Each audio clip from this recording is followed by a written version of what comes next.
Naxçıvan Dövlət Universitetində Süni İntellekt Mərkəzinin rəhbər heyəti ilə görüş keçirilib. Görüşdə süni intellekt sahəsində təhsil, tədqiqat və innovasiya istiqamətləri üzrə qarşılıqlı əməkdaşlıq imkanları ətrafında geniş fikir mübadiləsi aparılıb.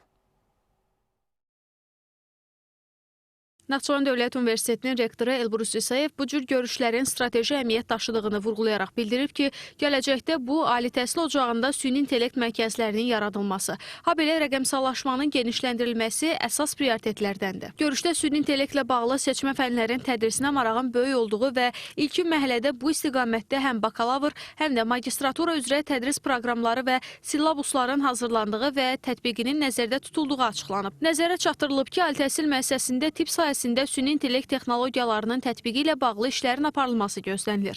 Rektor çıxışında tələbələrin süni intellekt sahəsinə daha sürətli adaptasiya olunduğunu qeyd edərək, bu sahə üzrə peşəkar mütəxəssislərin yetişdirilməsinin vacibliyini önə çəkib. Milli Süni İntellekt Mərkəzinin direktoru Tuncay Bağırov mərkəzin fəaliyyət istiqamətləri barədə ətraflı məlumat verib. Bildirib ki, mərkəz 4 əsas istiqamət üzrə fəaliyyət göstərir və Naxçıvan Dövlət Universiteti ilə Milli Süni İntellekt Mərkəzi arasında körpü rolunu oynamaqdan maraqlıdır.